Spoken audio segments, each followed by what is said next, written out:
I am Maria Aurora Busoy Marcos, Filipino of legal age, single, and a resident of Barangay Maliwalu, Tarlac City. Ako po ang anak ng dating Pangulong Ferdinand Edralin Marcos, kay Doña Elizabeth Busoy ng Sablan, Benguet. That my grandfather married to the Princess of Igorot. They owned more than half of Sablan, and that their union resulted to the birth of Elizabeth Busoy, my mother. My grandfather is the first-degree cousin of Doña Josepa Edralin Marcos. Therefore, my mother is the second-degree cousin of my father, the greatest president of the Philippines, the late Ferdinand Edralin Marcos. The reason why they were not allowed to get married. They parted ways. My father opted to marry without a choice, Imelda Romualdez E. Omping, before I was born, and my mother did the same, marrying Mr. Gerardo de Rosario, the first-degree cousin of our Foreign Affairs Secretary. After I was born, my mother brought me to the family of Ramos, of Guagua, Pampanga. After I graduated from high school, I was sent to Brand School for college in Baguio City, and after that, I got a job in the Manila International Airport as an intelligence aviation officer, years 1975, and then I met an Iranian student who is a businessman at the same time. We got married and had 2 children, a girl and a boy.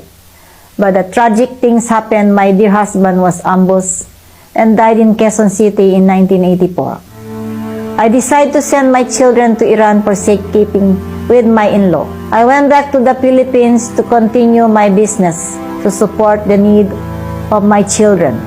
I became a consultant to some business mogul, prince and king of the oil exporting countries, and did exhibit where the proof is found in my file of evidence supporting my claim that I am capable of becoming a leader of our nation. Silently, I went back to the Philippines and do regular job doing an import-export until the year 2012.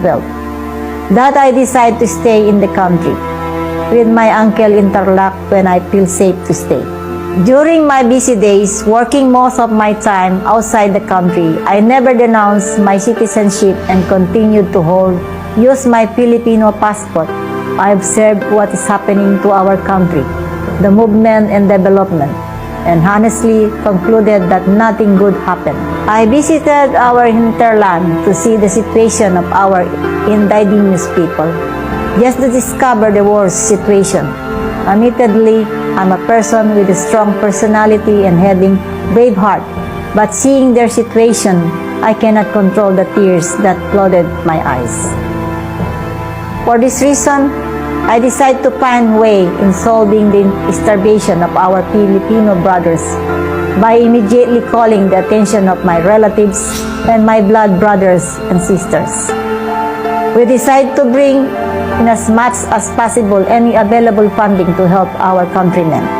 In the year 2014, we started negotiating with the proper authorities, but it ended with nothing. We decided to bring in huge available money, but only to hear from them that it will be surrendered in our national treasury. My uncle agreed that it is not ill-gotten and that we can prove it.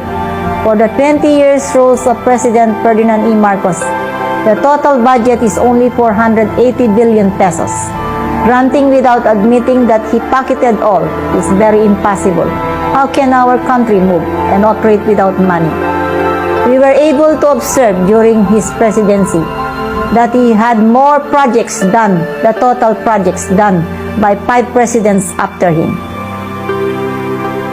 The amount offered for the welfare of our people in trillions of dollars. So how can you say that it is ill-gotten? Mayroon bang pera ang Pilipinas na ganon kalaki? But we can prove to you that it is clean money, and we can justify the existence of this money.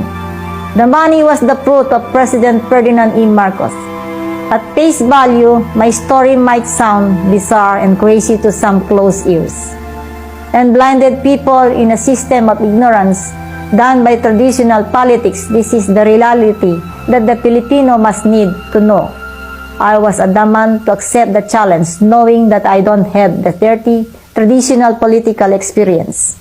But I have years of experience in the international and local corporate world, as well as philanthropy works, to manifest my leadership and managerial skill to justify my qualification to be the chief executive of this country. They agree how I can solve the problem of our people who are starving when the solution is on your hand. How can you afford to see them suffer? They show me the need and that they will not leave the country. If I will not accept the challenge, they ask me to choose what is more important, my family or my countrymen. In reality, I can live a simple and luxurious life abroad, enjoying the fruits of the gold and money of my late father.